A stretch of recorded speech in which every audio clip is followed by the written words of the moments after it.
Good afternoon. How is everybody today? Can't complain. It's a beautiful day in the neighborhood, as the saying goes. Celebrating our president. Yes, yes. You're one of the few libraries open today. A lot of them are closed today. To me, when I was a kid, well, of course, when I was a kid, you still had Lincoln's birthday and Washington's birthday off, right? Yeah, I remember I used to go down to the library. Couldn't think of a better place to go for Lincoln or Washington's day off. Nice place to be. Anyway, this is talk number 3 on this series. Today is the Electoral College, which I know, considering the last election, boy, that's gathered steam as a topic of interest, hasn't it? Yeah, even more so than the year 2000, it seems. Interesting. And when I did this handout here, which, by the way, has a few of the amendments concerning this, I found 3 quotes which I liked here, which I thought pertained to this. The first one, this is at the last page, by the way. The first one is by H.L. Mencken, when he stated at one point, this is paraphrased, of course, when he stated, "Democracy, the worship of jackals by jackasses." Very good. Pretty good. Of course, then there's John Quincy Adams. I like this one. "Always vote for principle. Though you may vote alone, and you may cherish the sweetest reflection that your vote is never lost." Interesting. Of course, then the old standby here, Abraham Lincoln, "Government of the people, by the people, for the people." I know that's time-worn here, but does it have relevance? Yeah, it should. It should. But then again, when you get back to Mr. Mencken's analysis here of democracy, the worship of jackals by jackasses, it's interesting here because we weren't founded as a democracy, we were founded as a republic. So, interesting here because many of your fellow citizens, they listen to the last president we have, democracy, democracy, democracy, democracy, democracy. Even though he's supposed to be a constitutional lawyer, we were founded as a republic. What is it we don't understand here? I mentioned my wife and I were talking about that the other night. She says, well, talking about democracy, republic. I said, yeah, you listen to this enough, and it's like that comment Ed Norton made to Ralph Cramden on The Honeymooners, talking about an August day in the sewer at high tide. Sometimes, Ralph, I get it right up to here. I was listening to that the other night. I love that show. But anyway, Electoral College. Electoral College, since we are supposed to be a republic, right? Our system is supposed to be based on what? Checks and balances? How many times have you heard that? The chief executive will be checked by Congress and the judiciary. The judiciary can be checked by the chief executive and so on and so forth, right? Well, again, getting back to voting in this country, to start with, you could always vote for your representative to the House. 2 years, right? 2 years. The judiciary, well, you don't vote for them. They're chosen for you, and then okayed by Congress. But you don't vote for them. The senator in the beginning, you couldn't vote for your 6-year senator. They were appointed by the state legislators. It's in the Constitution. Later on in 1913, yes, you could vote for your senator. Of course, there were a lot of shenanigans going on especially after the Civil War, as America's becoming an important industrial power. There are certain people who are making money here who want the state legislators to appoint certain people to the Senate and so on and so forth. So that leads you to 1913. But then there's the president. Sure, you can vote for your president, right? But the founders have a check on you. They're called electors. The term Electoral College doesn't come around until about 1845. Because you don't find the term Electoral College in the original Constitution. It doesn't exist. Just like this idea, again, going back democracy, democracy, democracy. You read your Constitution, the word democracy is not in that document once. It doesn't appear at all. And yet if you read things like the Federalist, read the debates on the Constitution, you'll find your founders were not fans of democracy. Thought it would turn the majority over the minority. They were big into checks and balances. Well, the elector is a check on you. That's basically what this is. Especially when you listen to Alexander Hamilton. You know, all countries divide themselves, you know, as far as leadership goes, beginning with the rich and the well-born. I'm sure there's some people in this room that find that that's working out real well right now. Interesting.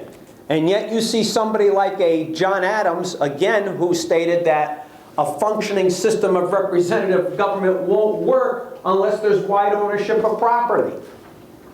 Interesting. Interesting. The differences and commonalities between some of our founders here. But again, though, yes, what's called the Electoral College is a check on you. Because why? In the end, did the founders really trust the common man? No, they didn't. And again, you know, you accentuate this. You go back to the beginning of the American Revolution. Some of you have heard me say this before. That, you know, we're all enamored with George Washington and the Continental Army and Jefferson, so on and so forth. Yet it's the common everyday Joe that really starts the revolution, the blacksmith, the farmer, and the cobbler. And some of these people were pump-primed by local clerics. And I brought this name up before. Nathan Fisk in Massachusetts. You know, take up arms, throw out the British, throw off your oppressor. Instead of this forgiveness stuff, which you probably get from the pulpit on Sundays, or wherever you go to church, or whatever the case may be. Not this guy. Throw him out. He's not the only one. Jerry Falwell, anybody? This guy's before Falwell. And then go to the Middle East, and what do you hear? Abu Bakr al-Baghdadi. What's the difference between al-Baghdadi and a Nathan Fisk? Not much. So we grow them here too. And so, but when you see what the founding fathers are going to do here, they understand that religion was popular among the rank and file. And so to cut off any problems, or to put aside any problems down the road of religious-inspired revolution, well, freedom of religion. That's part of what you're seeing here. And again, these guys are making it up as they go along, while consulting history at the same time. But also, yes, part of that is a check on you because they don't trust the common man. And I'm sure if a few of the founding fathers were around right now and see how our elections are now, they'd tell you they had a leg to stand on. Yeah. So, and that's good. There's a debate for you. You go to Article 2, Section 1.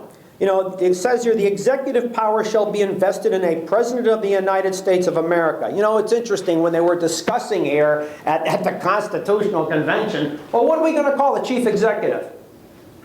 I mean, some of the names were wider than the seats you're sitting on. And they came out with one, they finally decided on a simple one. President? Makes sense. Makes sense.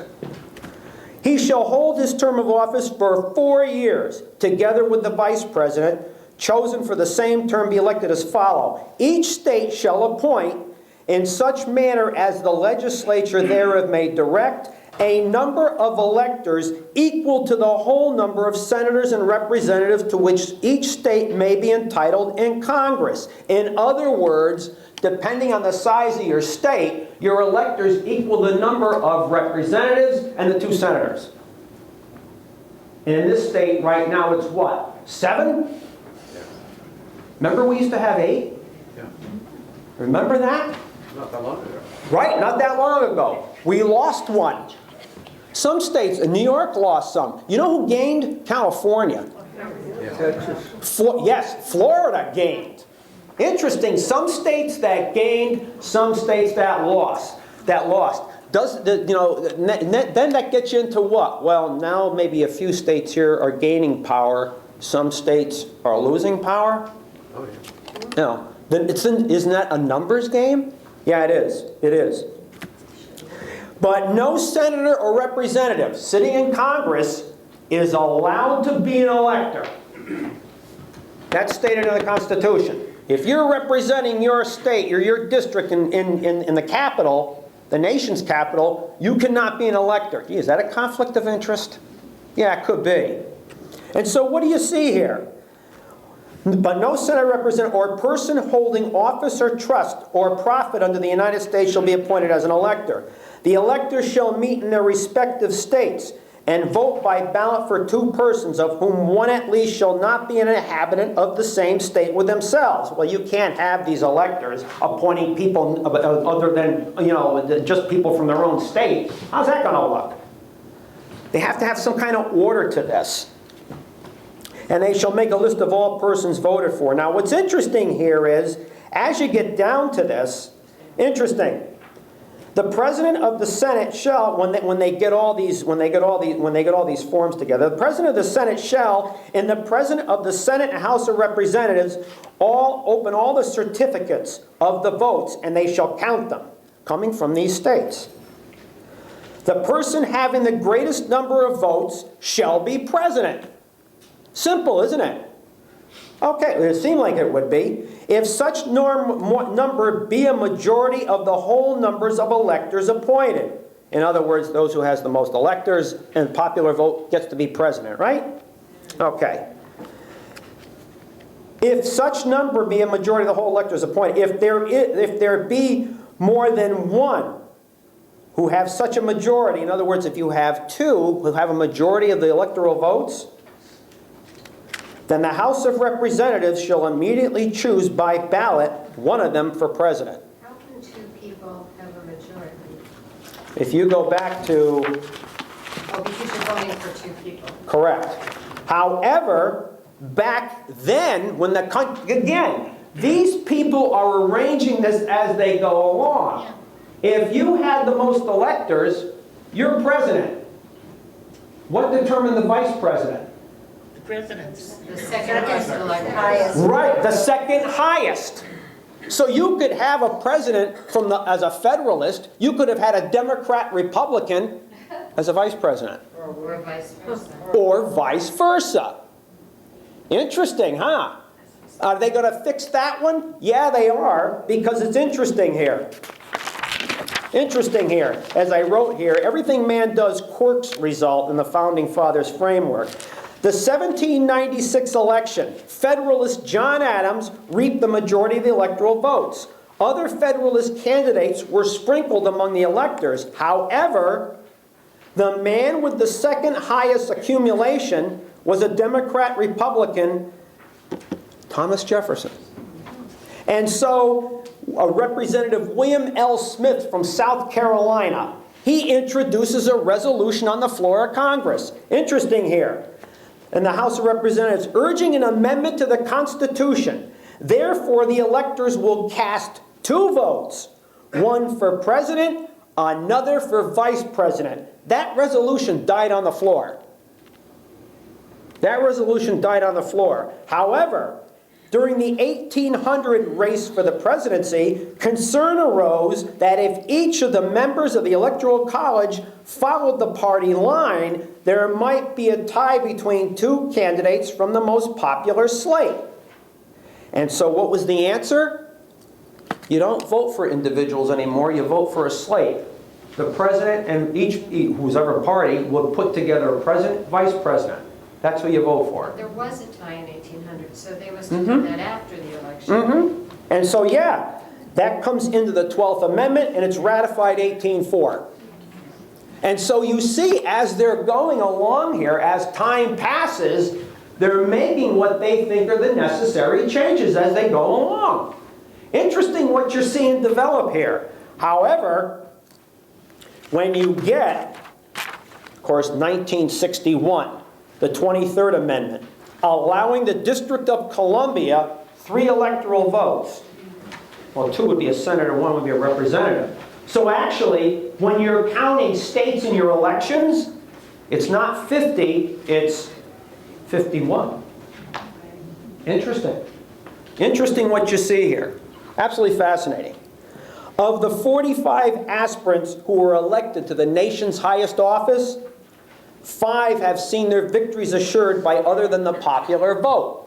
1824 here. You know what's interesting about 1824? John Quincy Adams was the president. We've had 2 first ladies here who weren't born here. Yeah. Louisa and Melania. Louisa Adams, right. She was born in England. And who was the second one? Melania. Melania, right. Interesting. I was giving a talk on, I'm doing that talk on Eleanor Roosevelt here in 2 weeks. I had a trivia question for the people the other day. I said, who are the 3 first ladies who have been the tallest? We've had 2 of them that were back to back. Melania. Who said Michelle Obama? Melania.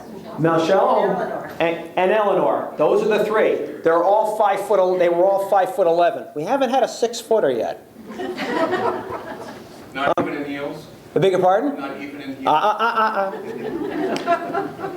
Anyway, of the 45, I call them aspirants to the White House, 5 have really been contended here. In other words, out of the ordinary standard elections. The only election in the nation's history decided by the House of Representatives is 1824, by the 12th Amendment to the Constitution. The winner was John Quincy Adams. Interesting. Defeating Andy Jackson, 1824, plus William H. Crawford and Henry Clay. Keep in mind, they were all Democrat Republican. They were all from the same party. Didn't the House decide the election of 1800? No. Who decided it? The election of 1800 here. Burr and Jefferson were tied. Right. So who? However, during the 1800 race for the president, concern arose that if each of them, right, partisan activity. I think Burr stood aside and allowed. Yeah, he did. Yeah, he did. Yeah. Yeah. Because Jefferson made them all kind of promises about what a partnership they were going to have until the swearing in took place. Yeah, and that's going to get you into the The House decided. And that's going to get you into the Louisiana Territory problem. James Wilkerson. But here, though, you had 4 men, all Democrat Republican. Jackson had 99 of the 131 electoral votes required to Adams' 84. Jackson had 151,271 votes to Adams' 113,122. The House decided the issue, a result that would fracture the cohesiveness of the Democratic-Republican Party. After that, the party split. Jackson and his crew will form what's known as the Democratic Party. And then Adams, get that, Adams and Henry Clay would fashion the National Republican Party, which would later become the Whigs. 1876 is one of the most competitive and hard-fought elections. Rutherford B. Hayes and Samuel J. Tilden. You needed 185 electoral votes to get elected. That's what you needed. At one point, Tilden had 184 electoral votes. He needs 1. Rutherford B. Hayes, the Republican, had 165. He needs 20. There were 4 states in question here: Oregon, Louisiana, Florida, and South Carolina. Now keep in mind the last 3 states named. Where are they? Yeah. One of the electors in Oregon was considered illegal. So let's throw that state out for a moment. The bone of contention is going to be the South. The bone of contention will be the South. This leads to what's known as the Compromise of 1877. And Southerners compromised with the North. Okay, we'll let Rutherford B. Hayes take the White House. He'll get the 20 votes. He'll win 185 to 184 at a cost. The Southerners want federal troops pulled out of the South. That's the end of Reconstruction, virtually, at that point. And when that happens, some of the old political, economic reality of the South returns. And what happens to the blacks? Disenfranchised in politics down south? Yes, Jim Crow. Interesting what you see develop out of that election. But what's fascinating here too is, Hayes will have 185 votes, but he will get 4,034,311 popular votes, and Tilden will get 4,288,000 and change. And by the way, in that election of 1876, 81.8% of the American electorate turned out. 81.8%. Interesting. What was the percentage this year? Interesting. 58. 42% stayed home this time around. 1888. Democrat Grover Cleveland, the incumbent, lost to the Republican challenger Benjamin Harrison. Cleveland carried 18 states, 168 electoral votes. He had over 5,500,000 votes. Harrison will grab 20 states, 233 electoral votes. You needed 201, but he'll get over 5,400,000 votes. It's a close election. 2000. Well, you remember what happened there, don't you? Oh, yes. Republican nominee George W. Bush versus Democrat former Vice President Al Gore. This election goes down in history as one of the closest. A 537 vote difference in Florida. That's close. Triggered recounts litigation until a decision was reached by the Supreme Court. 5-4. Bush will get 271 electoral votes after over 50,500,000 votes. Gore will get 266 electoral votes after having 5 million, almost 51 million popular votes. But he will lose by 5 electoral votes in the end. Of course, some of the Democrats lambasted Ralph Nader. Remember, he was in it. He got 2.7% of the votes. And Joe Biden will be one of them. He'll never get an airing in this city again. Because remember what Ralph Nader did in the 70s, going into the 80s. Clean air, clean water, clean food, so on and so forth, right? You remember that? And Joe Biden said, you know, Senator Plastic. They'll never get another airing in Washington. And you know, if Al Gore was that good of a candidate, he would have beat Bush regardless. Apparently, he wasn't quite as good. And that brings us to 2016. Republican Donald Trump and his victory over Democratic challenger Hillary Clinton can be seen in 6 states, swing states such as Florida, Ohio, and Iowa, and so-called states that should have gone or are supposed to go Democratic, Michigan, Pennsylvania, Wisconsin. Trump in the end will get 304 electoral votes. Ms. Clinton will get 227. And she will get approximately, what, 2.9 million more of the popular vote than Mr. Trump will get. So those are 5 elections. Now what's interesting here again, just like in 2000, you know, and of course it didn't seem to be as pronounced as in 2000. Gary Johnson and Jill Stein. You know, I saw some criticisms coming out of the Democratic Party about those two, that they helped cause the election. If Ms. Clinton was that good of a candidate, she would have beat Trump. Apparently she wasn't that good. She lost. But she did beat Trump. If this was Europe, would she get elected? Yeah. Of course. Right. But she didn't. She lost. And so this is the system of checks and balances. Now some people have said, well, in fact, if you listen to current administration, our elections are rigged. Apparently, maybe the founders rigged it for Mr. Trump. If you want to get down to that. But it's fascinating here when you take a look here. Yes. Yes. You know, they didn't trust, the founders did not in the end trust the common man. Part of their system of checks and balances. Of course, then the other side of the coin here is how do you pick these electors? It doesn't really say in the Constitution how the states are to pick the electors. The states pick the electors, not Washington. The states pick them.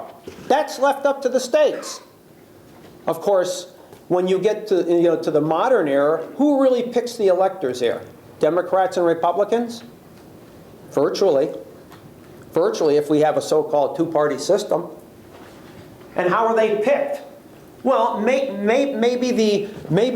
each state, the party, whether a Democrat or Republican, the party chairman and his committee pick them, or they're picked at the state's convention. And every elector who's picked, each party has to make a roster of them and turn them into the Secretary of State. Names, addresses, so on and so forth. Now, who are the electors themselves? Well, according to the Constitution, you can't be a sitting senator or a member of the House of Representatives to Washington and be an elector. You just can't be done. However, perhaps if you're a local or state politician, that's allowable. Perhaps if you're someone who's allied to the party, has been a booster of the party, has been an activist for the party, yeah, they can be chosen. They can be chosen. And according to what I found here, this is still bona fide, according to the state, something to look forward to if you want to be an elector, you get $10 a day. Yeah, interesting here. This is from Connecticut. This is Connecticut General Statute 9-75. The chairman of a party state convention shall, forthwith upon the close of such convention, file with the Secretary of State the names and full resident addresses of persons selected by such convention as nominees of such party for electors of President and Vice President of the United States. The presidential electors shall meet in the office of Secretary of State 12 noon on the first Monday after the second Wednesday in December. Of course, the election's already decided here. If the Democrats win or the Republicans win, they have to show up. And what they do here is each elector shall cast his ballots for the candidates under whose names he ran on the official election ballot. In other words, in this state, if you're a Democratic elector, well, who are you casting your vote for? Democrat. And if you're a Republican, who are you casting your vote for? Right, a Republican, right. But they have to be turned in. And the Secretary of State is going to come out with something known as a certificate of ascertainment. And that certificate is going to have the name of the President, the Vice President, and the electors. And that's got to be turned into Washington. It's got to be turned into Congress, and it's also got to be turned into, it's going to be turned into the national, it's going to be turned into NARA too for records. But it's all these have to be turned in. Now keep in mind here too, interesting what it says here about the electors. The meeting of the presidential electors shall meet at the office of the Secretary of State 12 noon first Monday after the second Wednesday of December following the election, as required by the Constitution and laws of the United States. The electors shall cast their ballots for president and vice president. You're really going through the motions here. This is virtually what you're doing. But these are traditions that have to be followed here. Each elector shall cast his ballots for the candidate under whose name he ran for the official ballot as provided in section 9-175. If any such elector is absent, or if there is a vacancy in the Electoral College for any cause, the electors present shall choose the next person to fill that vacancy. Interesting here. The electors present shall, before voting for president and vice president, elect by ballot an elector to fill the vacancy. And that person so chosen shall be the presidential elector and shall perform the duties of such office. Now keep in mind, when you were voting for either Hillary or Kane, or whether you were voting for Trump or Pence, you were also voting for the electors too. You were voting for them too. Why? Because depending on who wins, all those names have to be turned in to the Secretary of State. So you'll have the president, vice president, and the electors. They all have to be turned in. It's interesting here, because this is what? A winner-take-all state. So if Hillary won the state, guess what? All the electors go with her. There's 2 states that do not abide by the winner-take-all. They decided they don't want to do that. That's Nebraska and Maine. Nebraska and Maine. And you know how that, Maine. Interesting. In Nebraska too, but interesting. Let's say Mr. Trump wins Maine, right? He will automatically get 2 electoral votes. However, you could say that those are the senators. However, within the districts, if Hillary wins 2 of the congressional districts in Maine, she gets those electoral votes. Trump doesn't. It's not a winner-take-all. It's proportional. Interesting.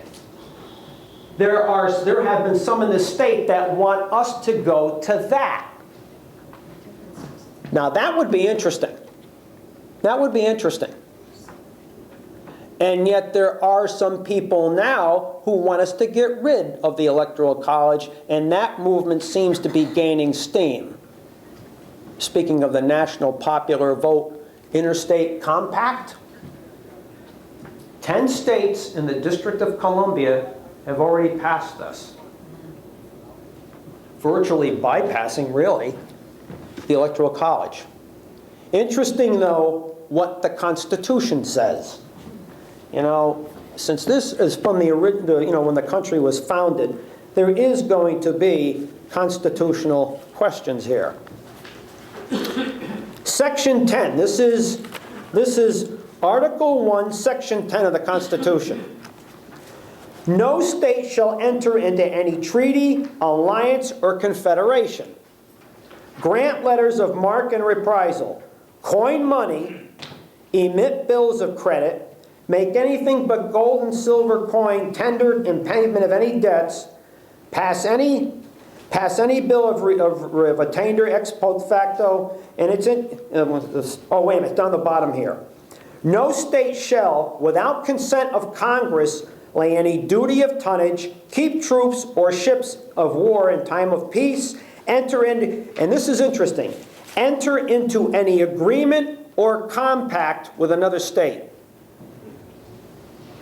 Does that lead to maybe a constitutional problem here with the National Popular Vote Interstate Compact?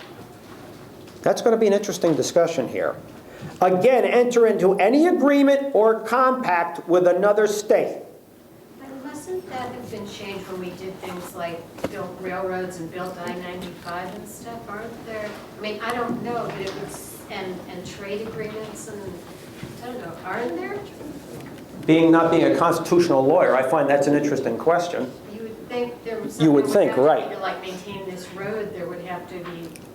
However, 95 might be considered national infrastructure, But it's which it maintained is. by the state, because I know if, like, you think there should be pavement on the road Right. in Westport, you call your state guy, not your federal. Right, which in the beginning, I'm sure, of course, we'd have to go back and check that.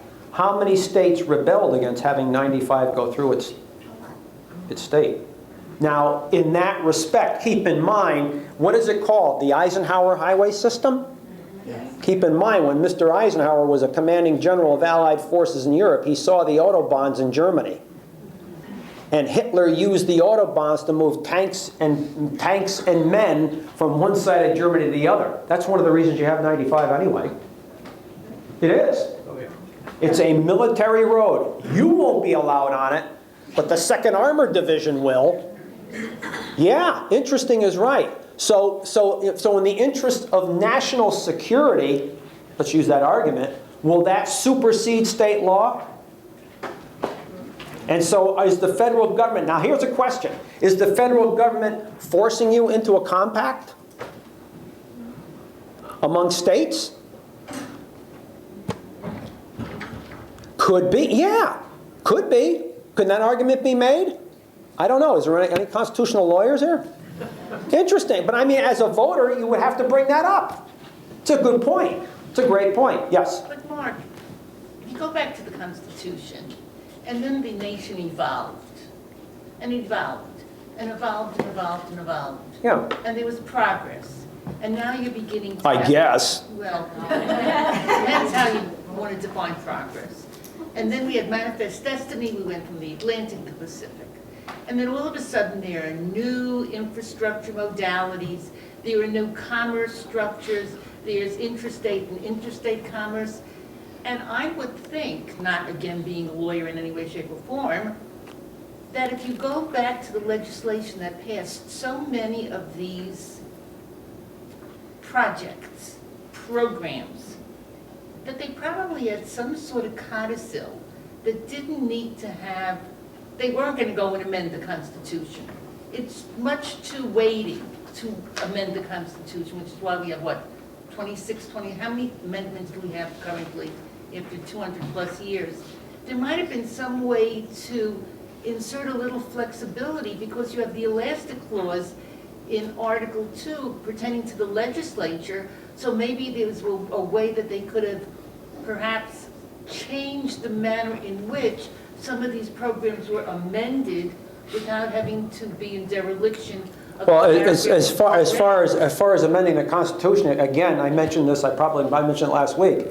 Thomas Jefferson's letter to Samuel Kercheval in 1816, where after 19, 20 years, those in office, if they've been there that long, should be swept out. And that should be in the Constitution. Now, is Mr. Jefferson referencing that we should have had constitutional conventions every generation? Yes. She's shaking her head yes. And so have we done that? No.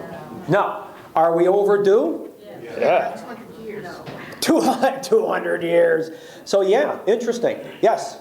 So, let me ask your opinion, Marcus. I know how much you hate to give your opinion.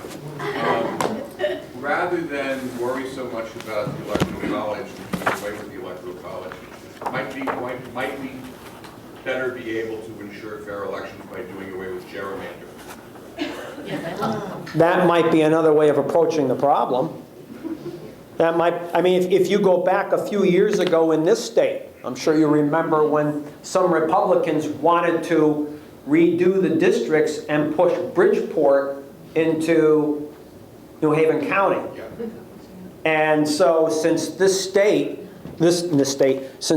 county supplies 45% of the budget for Hartford, 15% alone coming out of Greenwich, if you get rid of Bridgeport, and some of these planners aren't stupid. They understand there's 10 Democrats for every Republican in Bridgeport. I mean, how do you think Himes got elected in one or two of his elections? Because of Bridgeport. So if you take Bridgeport and squeeze it into New Haven County, who do you think will control the purse? It has to do with the quality of the Republican candidates. I mean, if you're going to talk about the quality of the Democratic candidates with Gore and Clinton, then you also have to consider in this case the quality of the Republican candidates that we're running as well. Of course, but it's really not the candidates you should be really concerned with. It's the handlers, the party bosses. I mean, they really, some of these people really hold the power. I mean, and so what you see here is an attempt to refashion the map of Connecticut. Of course, that's going to get shot down. That's going to get shot down. And the other side of the coin is, well, yes, but let's get back to the racial issue. How many blacks now are going to be in New Haven County? So that's another question. And you can't do without that question. And so would that make New Haven County perhaps overwhelmingly Democrat? You think that's going to make some Republicans up there happy? But of course, when you're talking money issues, who cares? Mark, Yes. the number of representatives that you have depends upon your population. And like California is gaining, we're probably going to lose more taking into account our economy and as the Northeast begins to stagnate more. How many additional persons does the state have to gain in order to gain another representative? Or the converse, how many people do we have to lose a representative? That's that happens, that's redistricting just naturally. And how often do they look at that? Yeah. The census, right. It's every 10 years. Yeah, he's right. The census will help determine that. So then, I mean, if all of a sudden we got 4.5 million people, you don't think they're not going to have to redraw the borders here? Yeah. but there's a difference between redistricting as due to census and population changes. Gerrymandering is when you try to artificially begin to move the boundaries, and that we really have to be vigilant about. Well, what constitutes gerrymandering, though? I mean, both parties do it. True. Well, both denominations do it. So, it's interesting here. And, you know, when you go back to, again, the founders, Alexander Hamilton here in Federalist number 68, talking about the electors. And again, this is one of the guys who doesn't trust the common man. Remember that, the rich and the well-born. And the white and male. Well, that's true too. It comes out of that era. It is equally desirable that the immediate election should be made by men most capable of analyzing the qualities adopted to the station, in other words, the presidency, and acting under circumstances favorable to deliberation and to a judicious combination of all reasons and inducements which were proper to govern their choice. A small number of persons, get this, a small number of persons selected by their fellow citizens from the general mass will be most likely to possess the information and discernment requisite to so complicated an investigation. In other words, go back to what he mentioned, the rich and the well-born, the electors. Aren't they being chosen along the same premise, perhaps? So can the argument be made, and I'm sure some people are probably thinking of this, is this one way of making sure that the privileged maintain control? And yet at the same time, again, listen to Mr. John Adams. The wide ownership of property is necessary for a functioning form of representative government. And again, the point has to be made here, you know, forgetting Mr. Hamilton for now. Again, I mentioned this in previous talks. Again, how we expand here from Chesapeake Bay to the Golden Gate. You know, the British, the French, and the Spanish put a flag on it, a bunch of troops. Hey, I'm claiming this for the monarch. This is for my regal. We didn't do that. We took the land from the Indian with the common everyday Joe. Our version of colonization or imperialism was the blacksmith, the farmer, the cobbler, some farm, so on and so forth. That's how, and then big business and the banks will follow. That's how we worked it. Interesting. The common everyday Joe was your soldier for American imperialism in the 19th century. Now, don't think I'm willing to give the land back. I'm not willing to do that. But I find our way of expanding this empire, I find that fascinating. How many other countries in history did that? Rome. When in Rome, do what the Romans do? But it's fascinating. You know, and then again, the wide ownership of property. Go back to what happened in 2007, 2008 with the mortgage crisis. You know, Blackstone Group buying up 1,500 foreclosed homes in Atlanta. And again, reference Mr. Adams here. You went from 1,500 owners to those properties down to one. Well, the Secretary of the Treasury just did the same thing in California. Well, but again, this same sort of thing happened in Oakland, here's your California, Cleveland, Detroit, Detroit. You know, so you saw this happen in different areas of the country. And so Mr. Adams is warning here that too much land in too few hands causes a problem. Yes? But today, the Electoral College gives more weight to the rural and poor areas. I mean, the people that are kind of disenfranchised by the Electoral College are the wealthy people in urban areas contributing the most to the taxes and the GDP.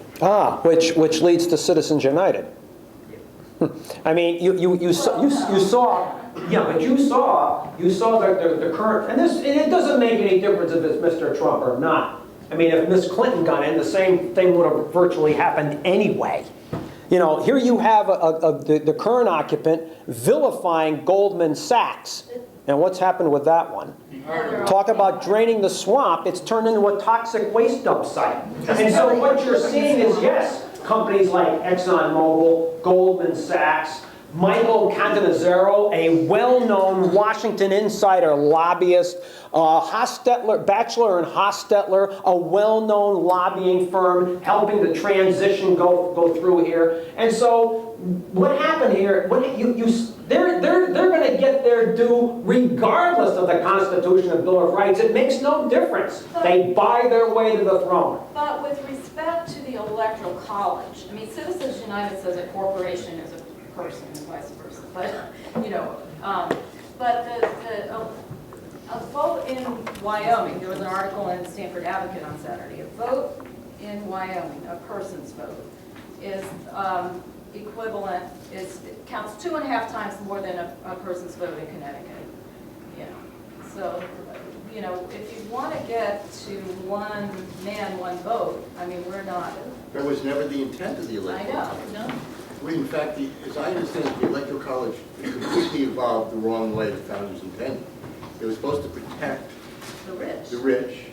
It was supposed to, it was ultimately, the electors were supposed to be these wise, educated people above the masses. The rich and the well-born, as And then put they forth by were Alexander thrown into the House of Hamilton. Representatives to make a decision. And really, they really weren't even looking I missed your lecture last week, but it wasn't a democracy. Correct. It wasn't supposed to be a democracy. Now the Electoral College, everybody's bound by for the most part, to their parties, right?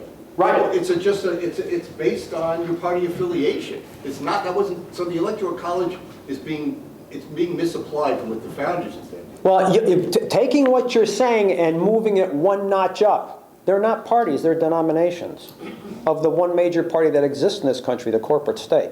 So going back to what she's saying here, no, they make out quite well. They make it, in other words, you're not going to change the country by voting now. That's done. That's finished. That's done. Money has replaced the vote. And so perhaps instead of having a discussion on getting rid of the Electoral College or going back to the Electoral College or refining it, is voting relevant anymore? But it wasn't the rich people that got Trump elected. It was the rural areas. Because the Electoral College was set up to protect, the idea was, when they broke these numbers out in close elections, small states have more power than large states. Correct. Because if you just based an unpopular vote, all you'd have to do is lobby in 3 states. Florida, California, and maybe New York. And everybody else would be out of it.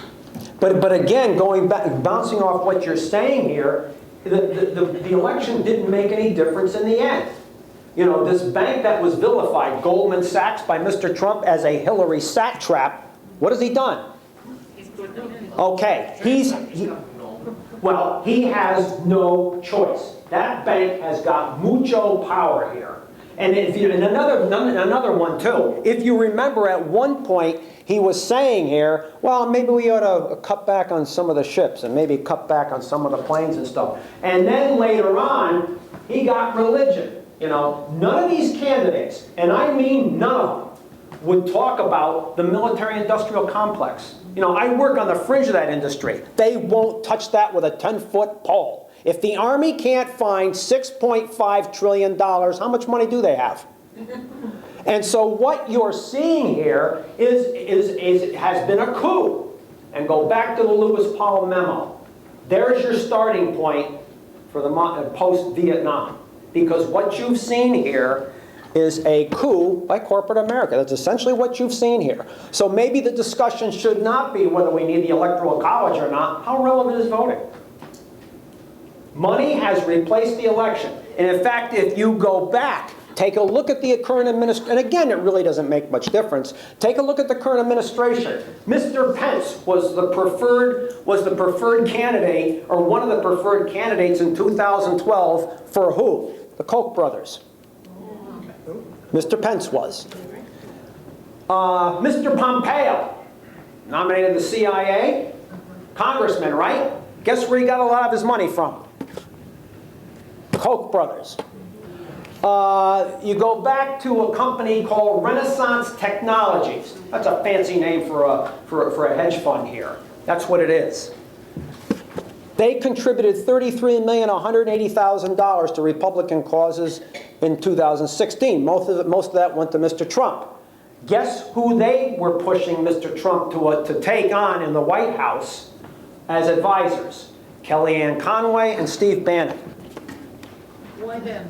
Gag. Beg your pardon? Who's, Why what was the connection between that hedge fund and? well, Bannon at one point was with Goldman Sachs, Right. but they're all part of that, they're all in one form or another. Be in a circle? Correct, correct. So what did that election really mean? Yes.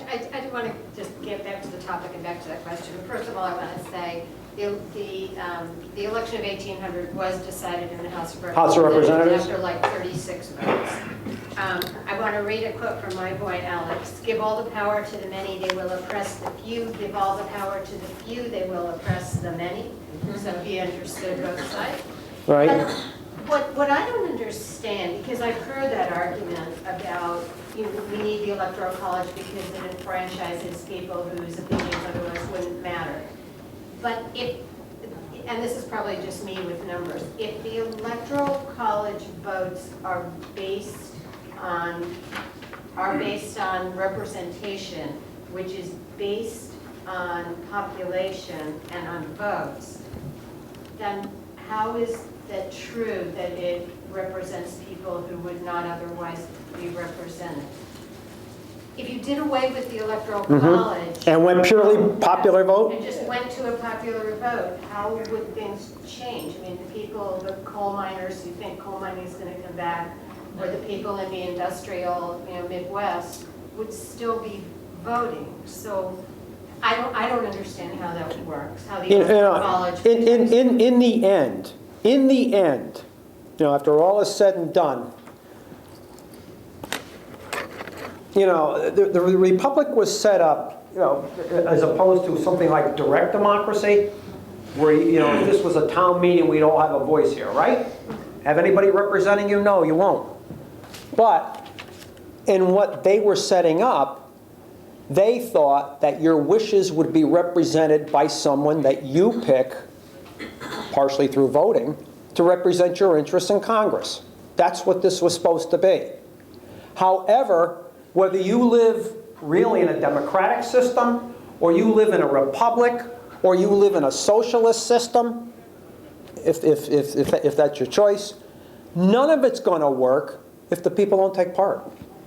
But I've heard that argument before, that it protects the rural population, and I don't understand how that's true. Do you?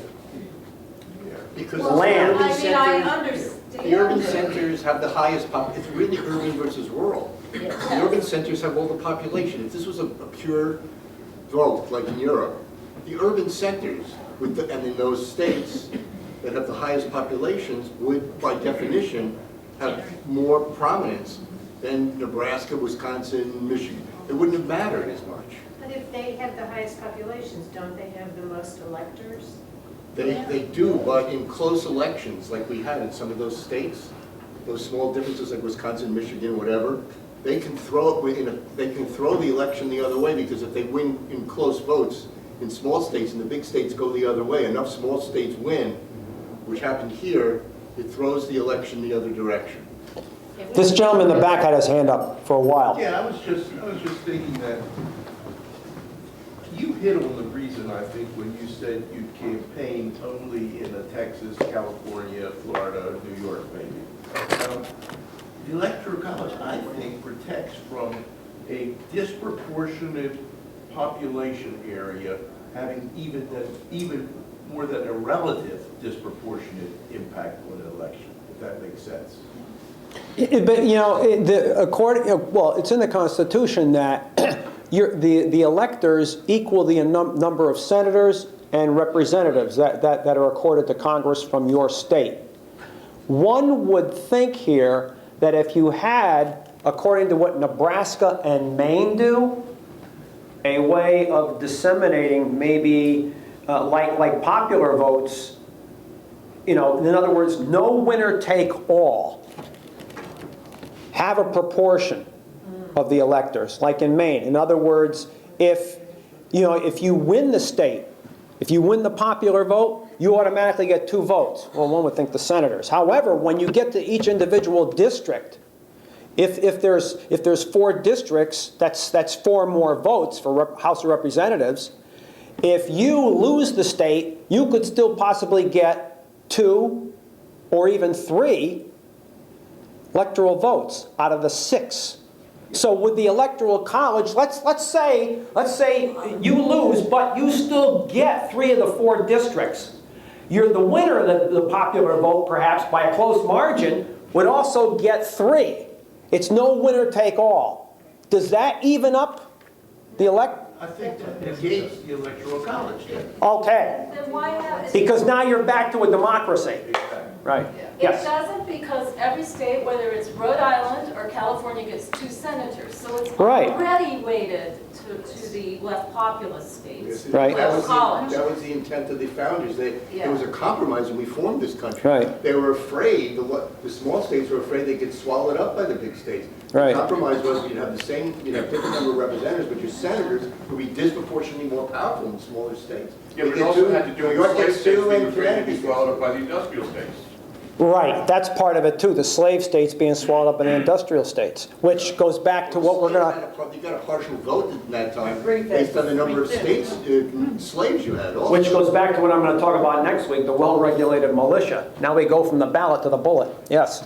So, you know, the issue of money deciding elections, as much as I hate the Citizens United decision, how much does it really matter? In 2012, Republicans outspent the Democrats, and Obama was reelected. In 2016, the Democrats outspent the Republicans, and we wound up with a little orange man in the White House. Yeah, but Wall Street helped Mr. Obama. Obama was Wall Street. Yeah.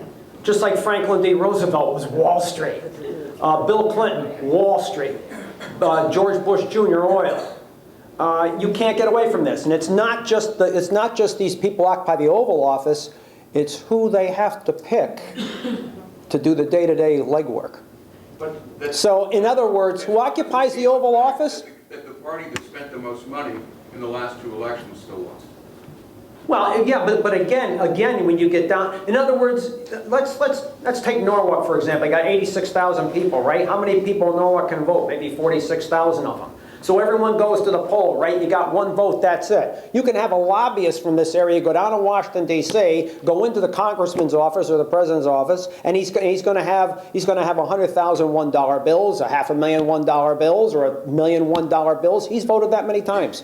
Well, yeah, the gun control thing is a great example of that. Correct. 95% of the population wants strict. Correct. You know, Which whatever. goes back to what I mentioned And- earlier about,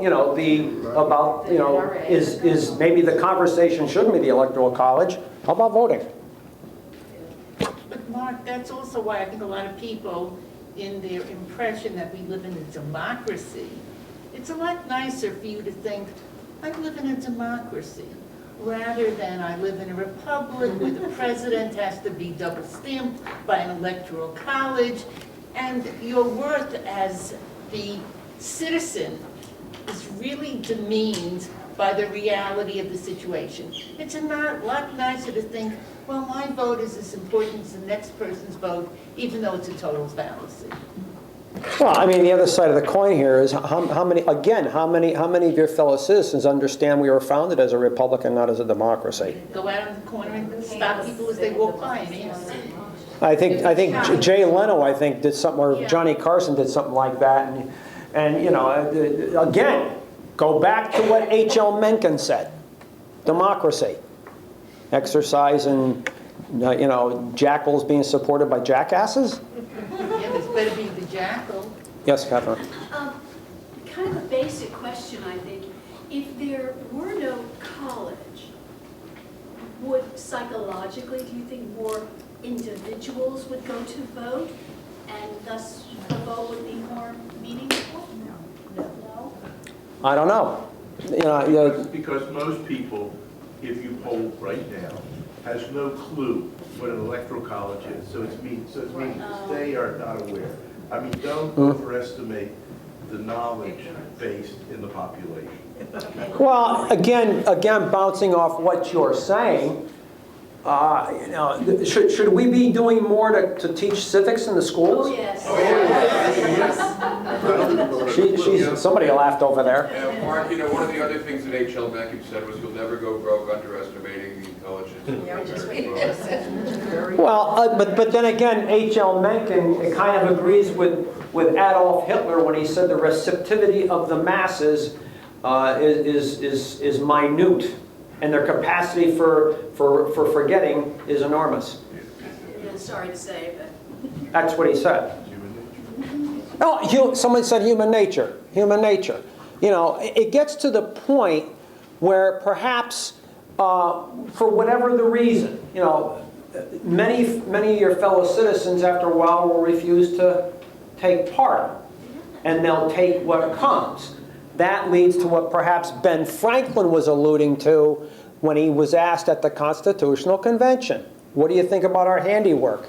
And he says, well, I agree with this Constitution with all its faults, if they are such. And he says, I will think the government will be well administered for a period of years. And then will eventually fall into despotism when the people will, that's all they will be able to accommodate is despotism. That's what Ben Franklin said in 1787. Interesting. You know, Ben Franklin was a pretty far-seeing guy. He was a pretty far-seeing guy. Some of those people were. Interesting. Fascinating. Again, like Mr. Jefferson, who, you know, shouldn't we have a constitutional convention every generation? I mean, not being stupid, he understood that the country in 1787 is not going to be the same country in 1857. That's like the argument of slavery. They kicked that can down the road to put the country together. So we'll eventually, I guess, solve that problem, I guess. But even Yes? Jefferson's best buddy advisor, Madison, said that's a really stupid idea, Tom. I mean, if you look at Madison's reply to that, because Jefferson was saying generations, each generation stands alone, and Madison was saying they don't. They flow into each other. It's not like everybody dies and then. But I thought it was interesting that the one guy he kind of listened to who said, "Come down to earth, Tom," on a lot of occasions, said, you know. Well, but then doesn't that get back to the differences in philosophies, where Jefferson represented the agrarian view, and Mr. Madison represented you want to call it the industrialized view. But Madison was a Virginia slaveholder, just like Jefferson. Yeah, but then again, who won in the end? Madison's view did. We became an industrialized state. I mean, he's the one that's going to do that 1791 report on the manufacturers. Hamilton's going to, that's Hamilton that did that. I'm talking about Alexander Hamilton. Hamilton's idea was to industrialize the country. He understood the snowballing of the Industrial Revolution. Whereas the Jeffersonian idea is more of an agrarian view, which the Southerners are going to prostitute anyway. They are.